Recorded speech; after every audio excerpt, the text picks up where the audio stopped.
If you're looking to create, grow, and sustain your wealth, download and subscribe to the Pain Points of Wealth podcast at BeBullish.com with Bob, Ryan, and Chris Payne. It's your podcast for market insights, money tips, and real talk on the economy. Download and subscribe at BeBullish.com. This podcast is brought to you by Carvana.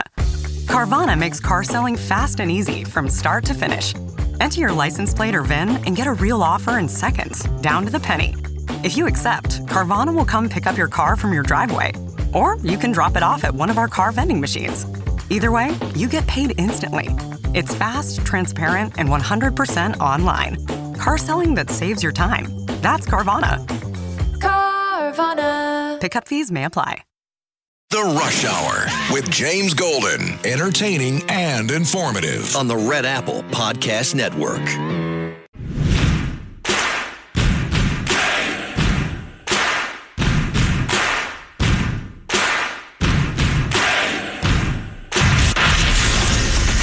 Attention Ditto Heads. Attention Bo Scouts. Goes by the pseudonym Bo Snerdley. It's time for the Soul of Excellence. He is a radio host here in New York. The Rush Hour is on the air. Rush. Now here's James Golden. Yes, look, we're going to be dialing in on it, obviously, as we get closer to the midterms. I'm very bullish. I'm absolutely convinced that we're going to grow the House majority and keep the majority in the Senate, the House, and allow President Trump 4 years and not just 2, because if we lose the majority, they'll try to impeach him and stop everything. We got to articulate that. The thing is, Maria, we've had so many successes, so many categories of things that we've achieved that there's been a lot to talk about. We need to narrow in, focus in more. It's a great point on affordability. That's a big thing for people, and we've been working on it every day. And by the way, the Working Families Tax Cut, the big beautiful bill that we got signed into law July 4th, the reason we did it so early in the Congress is because we knew all the major provisions of that become effective after January, and people will feel those positive effects. Wages will be rising. You'll have more job opportunity. You're going to have more investment, more jobs. All those things will happen, and people will feel it before they vote in the fall. So we're anxious for all that to take place. Welcome, my friends, to the It's Friday Already Again edition of Bo Snerdley's Rush Hour. That was, of course, Speaker of the House Mike Johnson. He was on with Maria Bartoloma. And you know what? The shutdown is still making news. We didn't talk about it too much, the aftermath of the shutdown yesterday. But there are a lot of things about the shutdown that are still impacting the political scene in not just Washington, D.C., but around the country. Also, we are hearing more and more from the left coast, the upper left coast of Seattle, and the new mayor of Seattle, who sounds like the female version of Mamdani. In fact, there's a cut, her words, Mamdani's words, side by side that we hopefully will be able to present to you today. It was an interview she did on CNN. There is an amazing, my friends, column by Michelle Cottle in the New York Times today. She apparently has watched The Godfather, knows The Godfather lingo. Many of you who have watched The Godfather over the years will recognize why I say that from the headline. Democrats need a wartime consigliere. Hakeem Jeffries isn't one. Straight out of The Godfather, of course, Sonny Corleone complaining that Tom Hogan is not a wartime consigliere. His dad had a wartime, and I stuck with you. You're not a wartime guy. Well, big article there about the displeasure with Hakeem Jeffrey. In fact, in this lengthy piece, she cites the radio broadcaster, Charlemagne,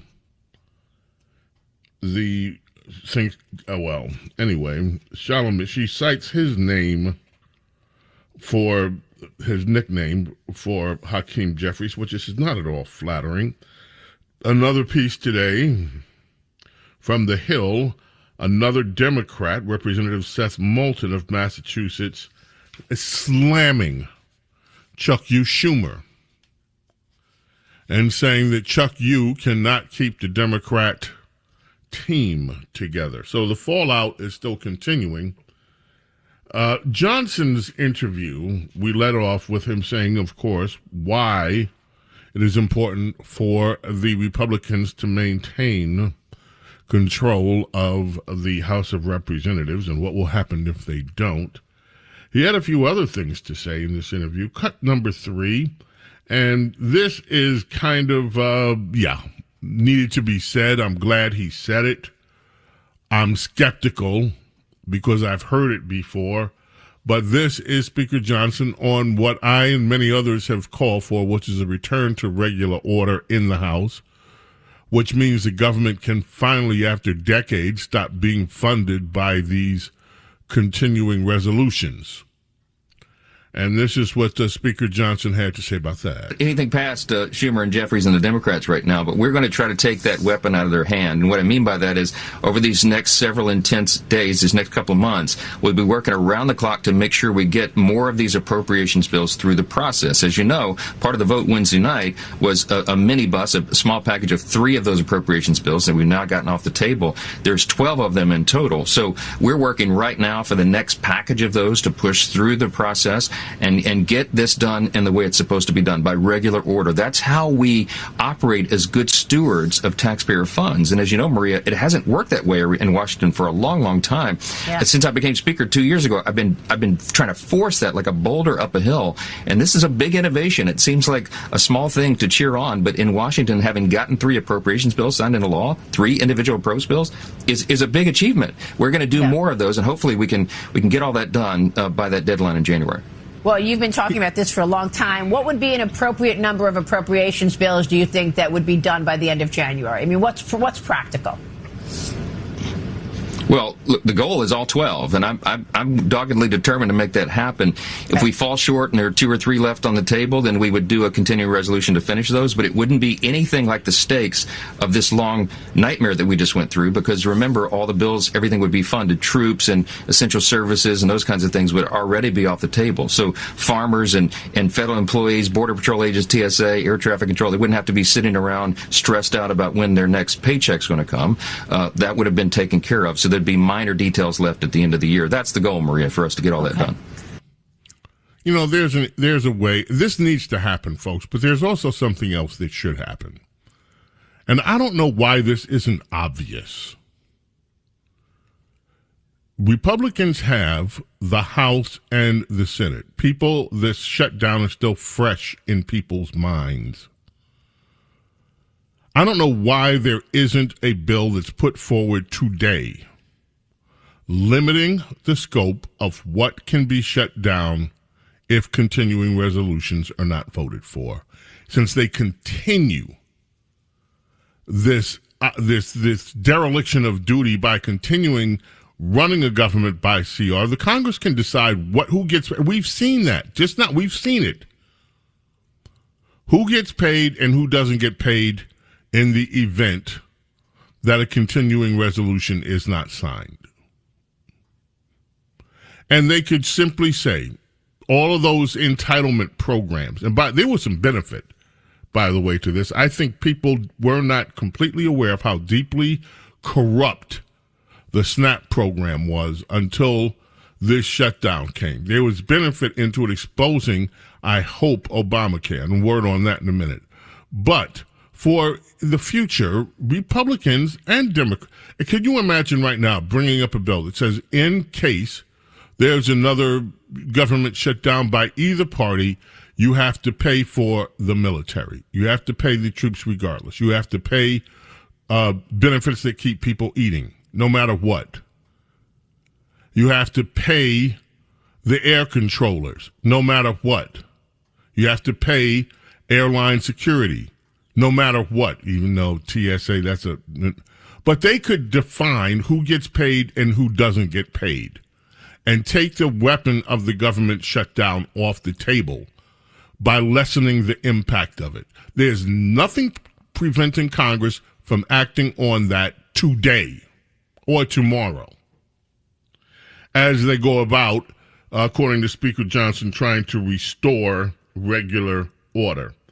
Now, one of the things that was snuck into this bill has gotten a lot of attention is this carve-out that 8 senators made so that they can sue the government, collect 500 G's, 500 large, if the government is found liable for the government snooping on them during Operation Arctic Frost. And that has ticked off people from around the political spectrum. Johnson was asked about that on Fox. That's Cut 5 with Maria this morning. This is what he said about it. With that addition, it has created some division, certainly. Why are you against that addition?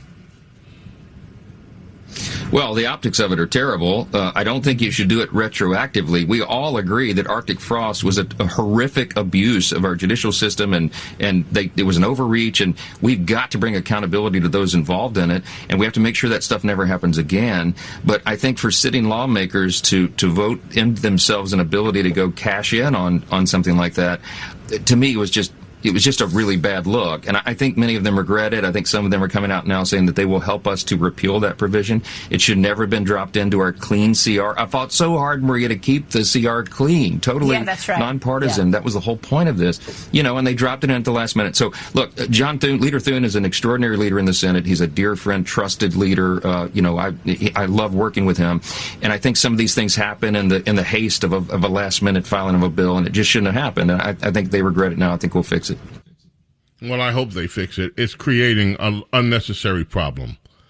All right, we have so much more. I'm going to take a break now, leave some time on the other side of this, because Johnson also said some things about the Affordable Care Act, the Unaffordable Care Act, and I want to highlight that. And I think, once again, look, I am rare to heap praise on any Republican. It doesn't feel natural. It doesn't feel normal. After all these years of being hoodwinked, duped by Republicans in Congress. But Johnson's strategy during the shutdown was brilliant. And he added the final icing on that cake today. Bo Snerdley's Rush Hour, the fastest hour in American media, urging you to stay with us. Rush. This is the Rush Hour with James Golden. Oh, Snerdley.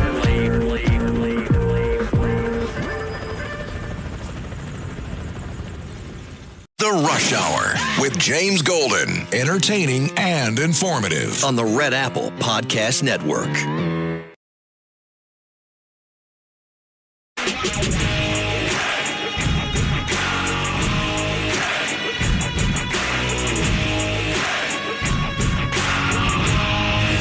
James Golden, known popularly as Bo Snerdley. This is the Rush Hour with James Golden. Rush. Hey, so to all the people who are telling all the moms who are about to lose SNAP benefits to just go get a job, can you tell me where to go get one of those jobs? Because I need one too. I need a job in the parameters of my kids' school working hours. School hours.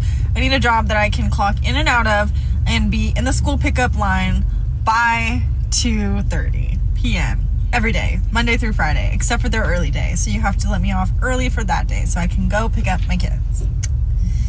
Let me know.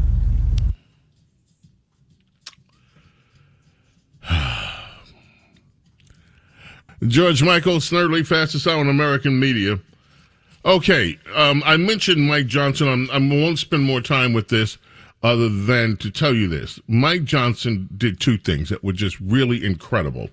He sent his caucus home 10 days before the shutdown. They stayed home until the shutdown ended. They voted on the clean CR and got out of Dodge. One of the brilliant tactics showed results when none of them could get together with Democrats and try to undermine what was happening in the Republican caucus. They weren't there.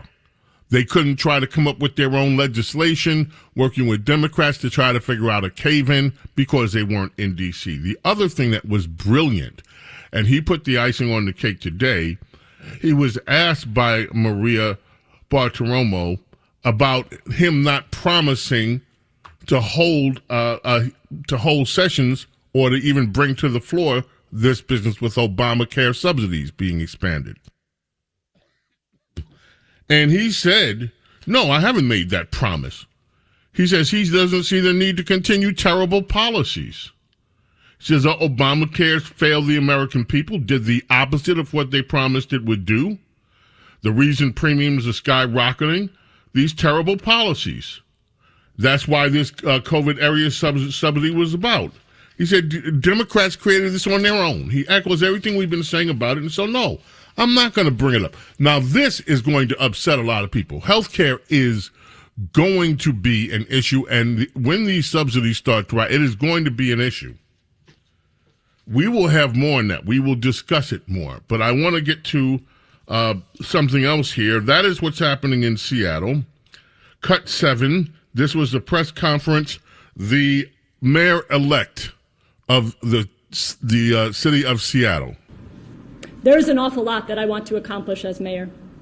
I want everyone in this great city of ours to have a roof over their head.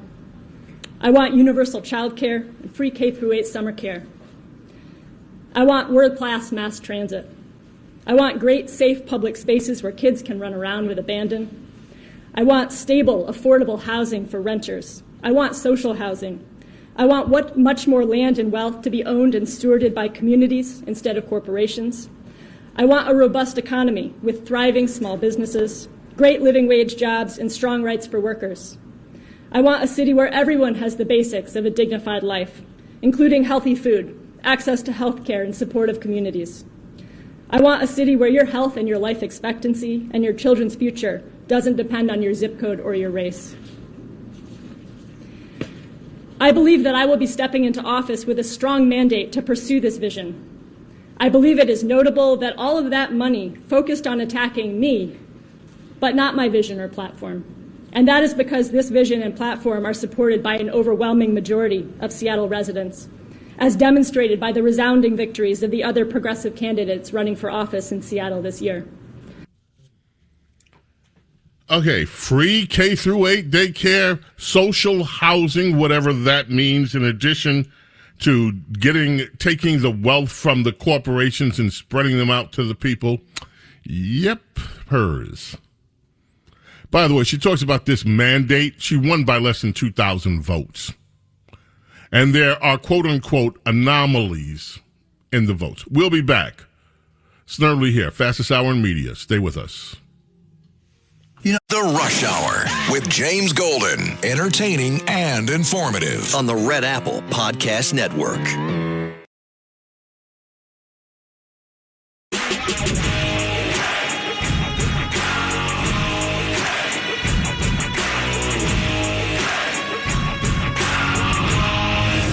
James Golden, known popularly as Bo Snerdley. This is the Rush Hour with James Golden. Rush. James Golden, Snerdley with you here. Bon Jovi brings us back.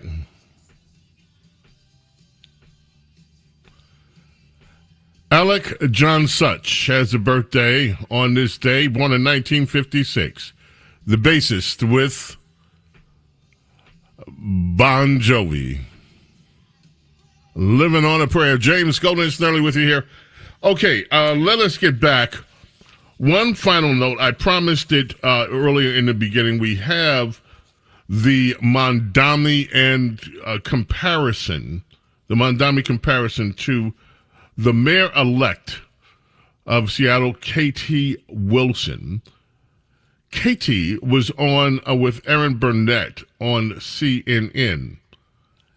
And let's see. You have that one, Carlos, on CNN with CNN's Erin Burnett, cut 8. And this is it. So obviously, you just mentioned some of the words that here in New York we heard a lot from the mayor-elect here, Zohran Mamdani, right? When you talk about affordability.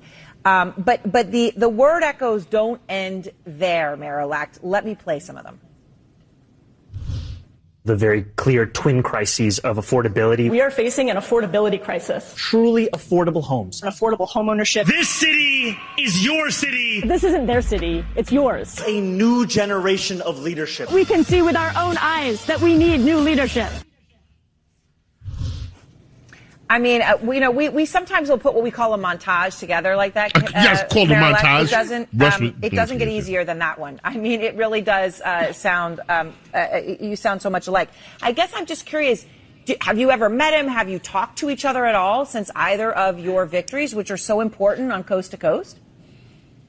Not yet, although I certainly hope to. And it's funny because when I decided to run in this race, which was in February of this year, I'd never heard of Zohran Mamdani, and so it was a fun process over the first few months of my campaign to start getting text messages from friends. Oh, you got to check out this guy in New York City. And so I really do think it's remarkable and also makes a lot of sense, right? I think that there are some similar conditions playing out here in Seattle to New York. They're both Democrat Party run hellholes. Those are similar. I just had enough of her. I want to move on. Other things, okay? Thank you very much. Folks, immigration, the battle over immigration has still not gone out of the news. If you saw the conditions, if you've seen video from what took place today in Broadview, Illinois, 11, wouldn't surprise you. This is what it sounded like. But I do want to talk with you about the protocol of dealing with a crowd this big. And did we even anticipate this is what it would look like? I mean, they're breaking through now. Yeah, I'm watching this right now, live on Fox, and it does seem like this crowd is getting more violent and pushing back, and it's certainly not what we would call free speech. These are people that are deliberately provoking law enforcement, trying to have a confrontation, and you can tell just by their, you see the signs in the background of open borders and other things like that. These are people that are determined. They don't care about the conditions where people are being housed. That's a pretext because they want open borders and amnesty. And I think when you look at this, the big picture that I think is the worst part of this all is you have J.B. Pritzker, the governor of Illinois, and instead of saying ICE has a legitimate law enforcement function and they should be respected, he is on the side of these rioters, and I'll call them rioters because they seem to be getting violent, and on the side of people that are trying to prevent ICE from doing a legitimate job. They were out in mass, folks, and they were rioting. And this guy's exactly right, and they were trying to commit violence against ICE agents.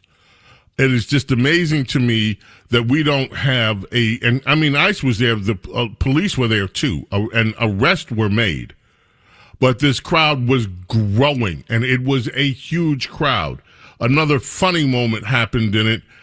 This is a CBS reporter from CBS, cut 13, that was at that rally in Broadview, and you will hear it for yourself. This is almost hilarious.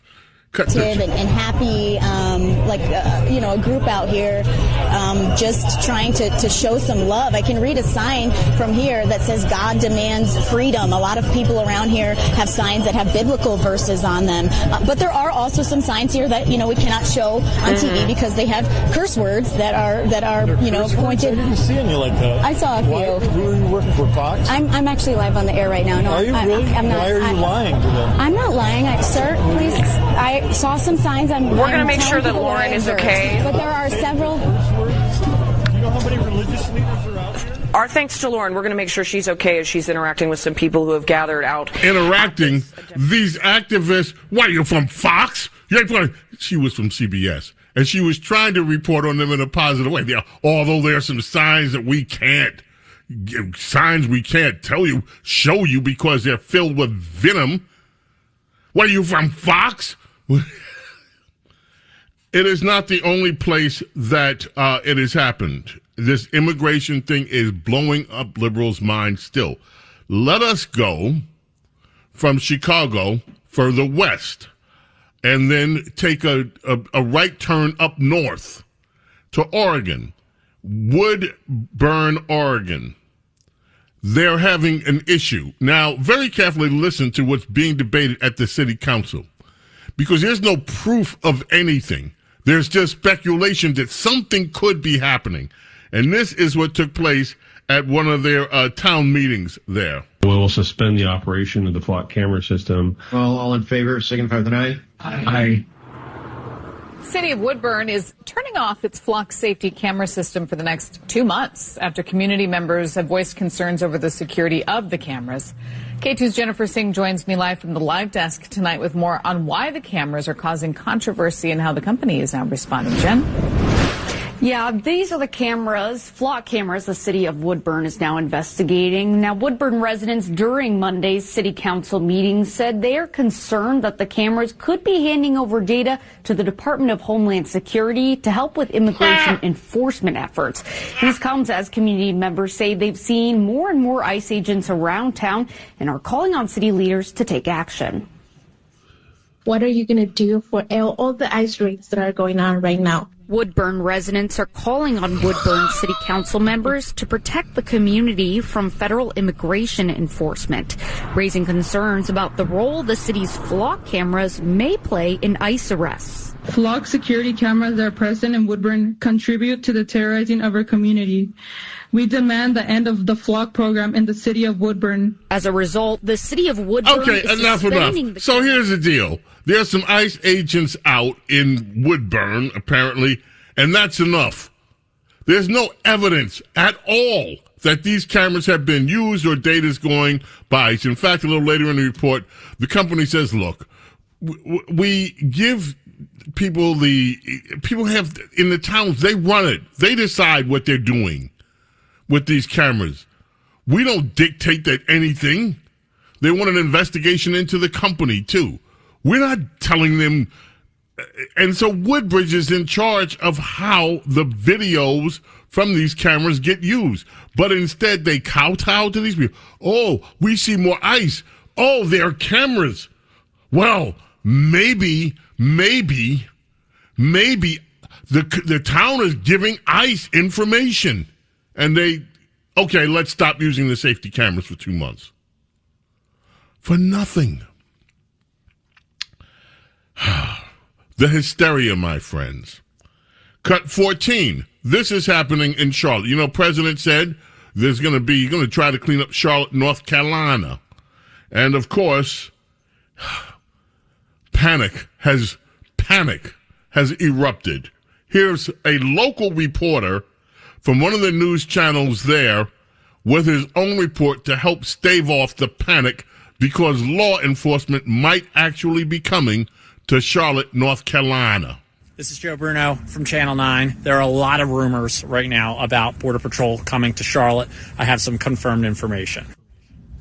Sheriff Gary McFadden tells us that he has confirmed through 2 different federal agencies that Border Patrol agents are coming to Charlotte. They will be here as soon as Saturday, but they also may get here next week. Congressman Ralph Norman tells me that this operation that they'll be conducting is focused on known criminal targets. But he also says that the agents aren't going to turn a blind eye to anybody else they encounter. As a result of this, we are starting to see event cancellations. The Columbian Chamber of Commerce is canceled an event that was supposed to be in this parking lot. It was going to be an event for entrepreneurs with a Toys for Tots donation drive. The organizer tells me that at this point it's better to just cancel the event because there's such fear in this community. Why is there such fear? Why? Okay, we leave you with this on our immigration section for the day. A return to Chicago. Cut 16 speaks for itself. Carlos, this social media person in Chicago. Living in Chicago right now is so heavy because I went out for lunch, right? I'm just going out and getting my little wrap. I'm trying to drive back and eat at the same time, but it's getting really messy. So I'm like, you know what? Let me just pull over right here, eat, and then I'll drive. There was a construction crew right across the street from me. As soon as they saw my car, I have a big dark SUV. As soon as they saw me pull over randomly, they dropped everything they were doing and they thought I was ICE. Like people can't even do their jobs anymore. People can't even go to work without being paranoid. I'm just trying to eat. They're just trying to work. We're all paranoid. What a sad time we live in.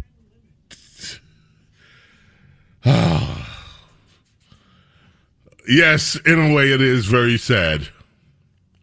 Why? Ask yourself, why? Rush. This is The Rush Hour with James Golden. Oh, Snerdley.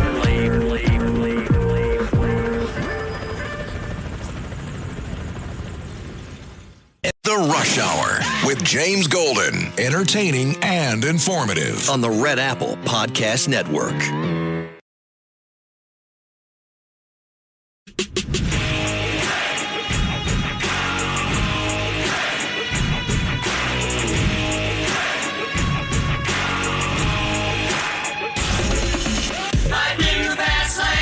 It's The Rush Hour with James Golden. Goes by the pseudonym Bo Snerdley. Rush.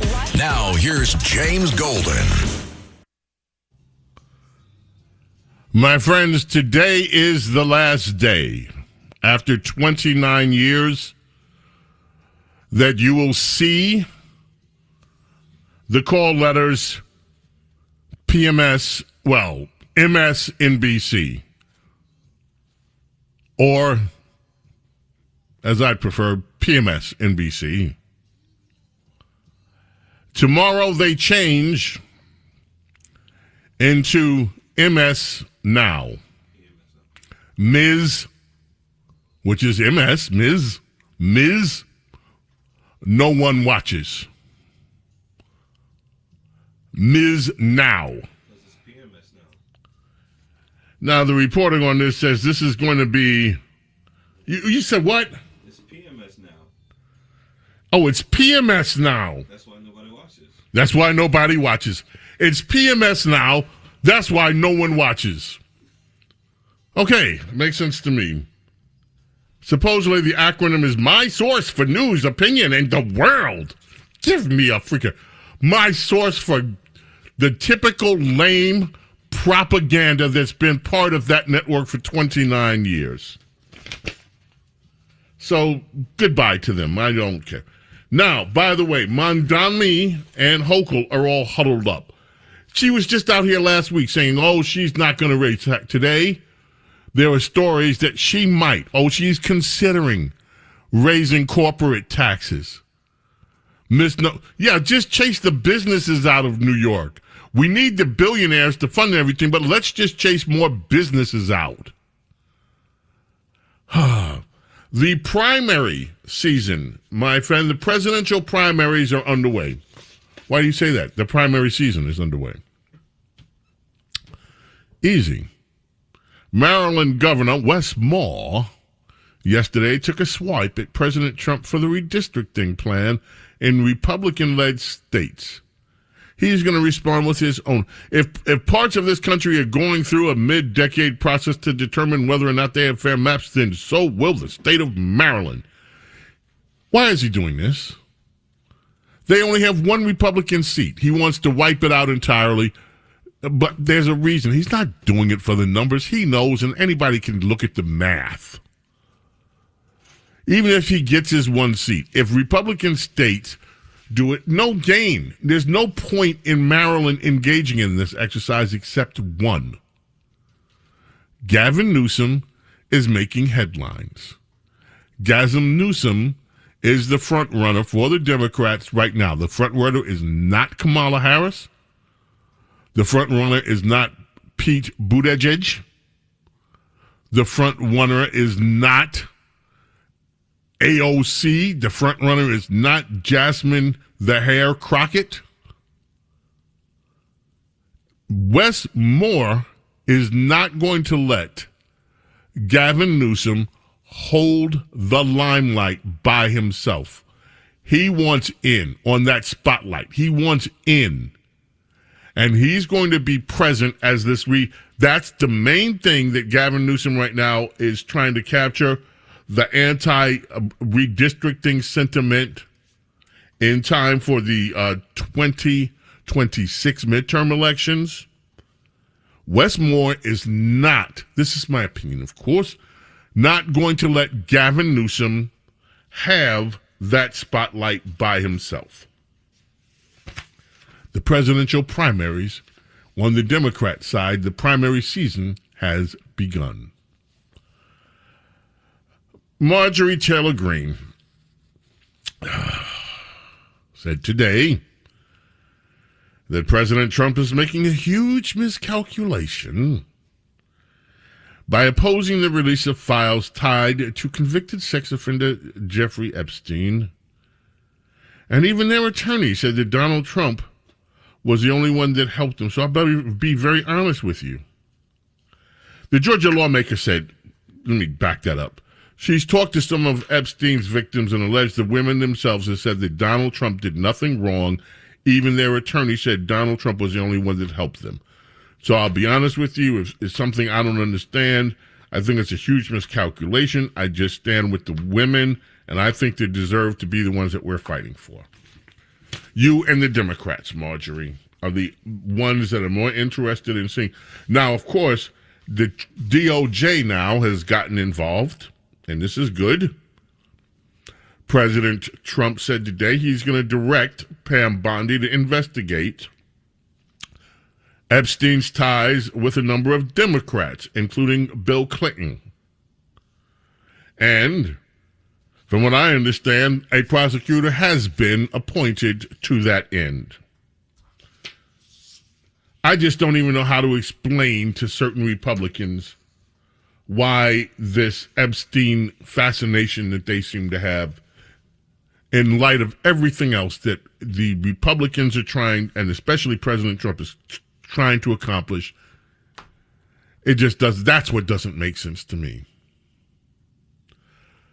On this day in 1960, Ray Charles went to number one with the U.S. singles chart on the singles charts with Georgia on My Mind. In 1979, the state of Georgia, his home state, where he suffered so much discrimination in the early part of his career, designated the Ray Charles version of this song the official state song of Georgia. It is part of the Great American Songbook. Now, Georgia on My Mind. We leave you with it today. May God bless and protect each and every single one of you, your family, your loved ones. Love and gratitude, my friends, always, for your being here with me and allowing me to be with you. God willing, we are back tomorrow, early in the morning at 7 a.m. for the Saturday Morning Vibe, and hope you're here too. In the meantime, I bid you adieu. Bye. Thanks for listening to Bo Snerdley's Rush Hour. You can hear Bo Snerdley's Rush Hour weekdays at 4 on 77 WABC. If you like the podcast, share it with your friends and listen anytime at WABCRadio.com and download the WABC Radio app. Hit that subscribe button on all major podcast platforms. Plus, follow WABC on social on Instagram, TikTok, Facebook, and X. See you next time for a new episode so you never have to wonder, what the heck is going on here? If you're looking to create, grow, and sustain your wealth, download and subscribe to the Pain Points of Wealth podcast at BeBullish.com with Bob, Ryan, and Chris Payne. It's your podcast for market insights, money tips, and real talk on the economy. Download and subscribe at BeBullish.com.